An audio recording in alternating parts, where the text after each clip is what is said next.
कई राज लिए बैठे हैं। ये कहानी शुरू होती है बनारस के घाट के पास बने ममता निवास से, जहां प्रिया लाल जोड़े में ममता के घर उसकी बहू बनकर आती है। आओ आओ बहू, घर को अपने पैरों से पवित्र करो। ममता घर की दहलीज पार कर ही रही होती है कि अचानक एक बहुत गंदी सी बास पूरे घर में फैल जाती है।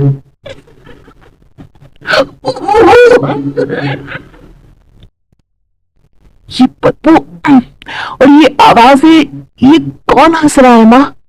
अब ये पड़ोसी ना हमारे थोड़े अलग से है। कहाँ हम शाकाहारी और ये मांस मच्छी खाने वाले।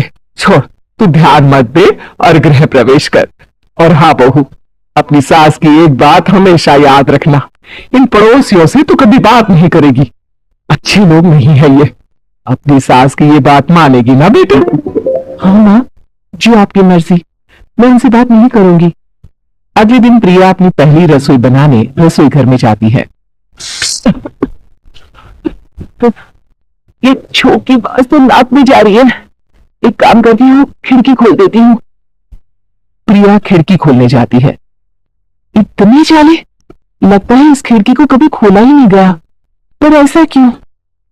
ओ, नॉनवेज की स्मेल आती होगी ना। 2 मिनट के लिए खोल लेती हूँ, फिर बंद कर दूंगी।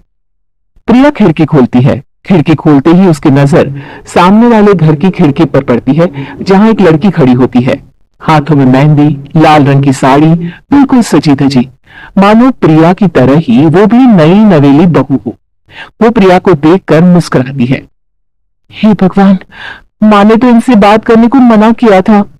प्रिया फौरन ही खिड़की बंद कर देती है और तवे पर चढ़े रोटी की ओर देखने लगती है, पर वहां रोटी न होकर मछली पड़ी होती है। ये क्या? पहली रसोई में इतनी बड़ी गलती! हे भगवान, अब मैं क्या करूं? प्रिया बहुत डर जाती है और फौरन रसोई की सफाई करने और फिर सभी के लिए खाना बनाने लग जाती है। जब वो सबको खाना परोसती है, सब तो ठीक है, मैं बेकार में चिंता कर रही थी। हे भगवान, ऐसे ही बस अपनी कृपा बनाए रखना। रात के वक्त जब सब सो रहे होते हैं, तब प्रिया को पायल की आवाज सुनाई देती है, जिससे उसकी आंख खुल जाती है। ये पायल की आवाज कहां से आ रही है? प्रिया उठकर उस आवाज के पीछे छत की सीढ़ियों तक जाती है। तभी उसे बच्चे के रोने की आवाज आती है। प्रिया छत पर जाती है तो क्या देखती है? वही लाल साड़ी वाली लड़की अपनी गोद में एक नवजात बच्चे को घुमा घुमा कर सुला रही है। तभी प्रिया की नजर उसके पेट पर पड़ती है। ओ गॉड, ये तो प्रेग्नेंट भी है। सुनिए, बच्चा सो नहीं रहा है क्या? मैं कुछ मदद करूं? नहीं नहीं, आपके घर वालों को अच्छा नहीं लगेगा, मैं संभाल। स्नेहा की गोद से बच्चा हाथ मारकर प्रिया की गोद में आने को छटपटाने लगता है। दोनों घर अगल बगल में बने होने के कारण प्रिया उस बच्चे को गोद में ले लेती है। प्रिया के पास आते ही वो सो जाता है। बच्चे का वो स्पर्श रात भर प्रिया भूल नहीं पाती और अगली सुबह वो छत पर कपड़े सुखा रही होती है, तभी उसे एक औरत इशारा करके बुलाती है। स्नेहा कह रही थी बाबू तुम्हारी गोद में आते ही सो गया। मैं गौरी, स्नेहा की माँ हूँ। बहू, घर आना, बाबू को खिला भी लेना। शाम को जब घर पर कोई नहीं रहता, बच्चे से मिलने के लिए प्रिया छिपकर अपनी पड़ोसन के घर चली जाती है और कुछ देर बच्चे को खिलाकर वापस लौट आती है। इसके कुछ दिन बाद ही प्रिया को पता चलता है कि वो मां बनने वाली है। ममता की खुशी का ठिकाना नहीं रहता।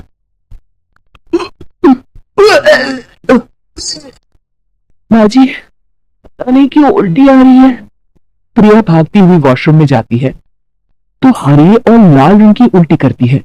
उस उल्टी में से कीड़े निकलते हैं। ये क्या? खून और ये कीड़े! प्रिया की आवाज सुनकर ममता दौड़ कर आती है, पर बेसिन में कुछ नहीं होता। प्रिया हक्की बक्की रह जाती है। ये सब क्या हो रहा है? प्रिया घबरा जाती है और अपने कमरे में जाकर सो जाती है। डर के कारण वो इतनी थक जाती है कि उसकी आंख लग जाती है। तब उसे ऐसा लगता है उसके पेट पर मानो कोई बैठा हुआ हो। प्रिया के पेट पर एक 5 महीने की बच्ची बैठी हुई थी, जो बुरी तरह जली हुई थी। माँ, तुम्हें मुझे लाई ना अपने पेट में? मैं तुम्हारी माँ नहीं हूँ। कौन हो तुम? माँ, को मैं चंगी बुरी तरह से 6 महीने पेट में रहने को भी मुझे नहीं मिला। मामा मामा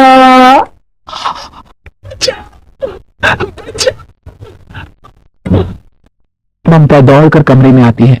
प्रिया की बातें सुनकर वो सब समझ जाती है। तू कहीं बगल वाले घर में तो नहीं जाकर आई ना बहू? मुझे माफ कर दो, मैं गई थी माँ। उस घर में सब मरे हुए हैं बहू। कई साल पहले स्नेहा उस घर में बहू बनकर आई थी। कुछ ही दिन में वो एक बच्चे को जन्म देने वाली थी। पूरा घर बच्चे के आने की खुशी में खोया था। एक दिन अचानक उस घर में आग लग गई, सब बुरी तरह जलकर मर गए। गौरी आज भी दादी बनने का इंतजार कर रही है और इसीलिए स्नेहा ने अपना अजन्मा बच्चा तुम्हारी कोख में डाल दिया। ममता ये कह रही होती है कि पीछे से उसके पैरों को एक बच्चा पकड़ लेता है।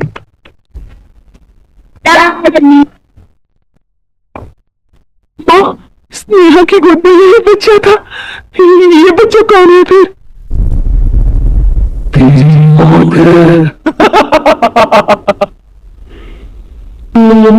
दादी। जिस चीज का ममता को डर था वही हो गया। ममता निवास के ऊपर मौत में चादर बिछा दी थी। प्रिया का पेट ऐसे बढ़ जाता है मानो 9 महीने का हो। 2 हाथ उसके पेट से बाहर निकलते हैं। बहू, संतोष को फोन कर, किसी पंडित जी को बुला बहू। प्रिया का पति भागता हुआ घर आता है। ये तो होना ही था मां। तेरा पाप तेरे सामने आ गया तो तू सह नहीं पा रही है। स्नेहा घर में आग लगी नहीं थी, मां ने लगाई थी प्रॉपर्टी की लालच में। और वो बच्चा मेरी पहली पत्नी का बच्चा है, मेरा बेटा, जो कि उस आग की चपेट का शिकार हो गया था। मैंने तुमसे ये सब मां के कहने पर छुपाया था। मुझे माफ कर दो प्रिया। तुम अगर चाहो तो यहां से जा सकती हो। मैं तुम्हें किसी भी बंधन में रखना नहीं चाहता। मेरी शादी हुई है आपसे, मैं आपको छोड़ नहीं सकती, पर उससे पहले हमें स्नेहा, उसकी मां और बच्चे की आत्मा की शांति करवानी होगी। संतोष और ममता गौरी के घर जाते हैं। अंदर सब कुछ जला हुआ होता है। जमीन पर जली हुई लाशें बिखरी हुई थी। ममता रो रो कर अपनी करनी की माफी गौरी से मांगती है। प्रिया स्नेहा के घर वालों का अंतिम संस्कार करवा देती है और ममता निवास फिर से आत्माओं के साए से मुक्त हो जाता है।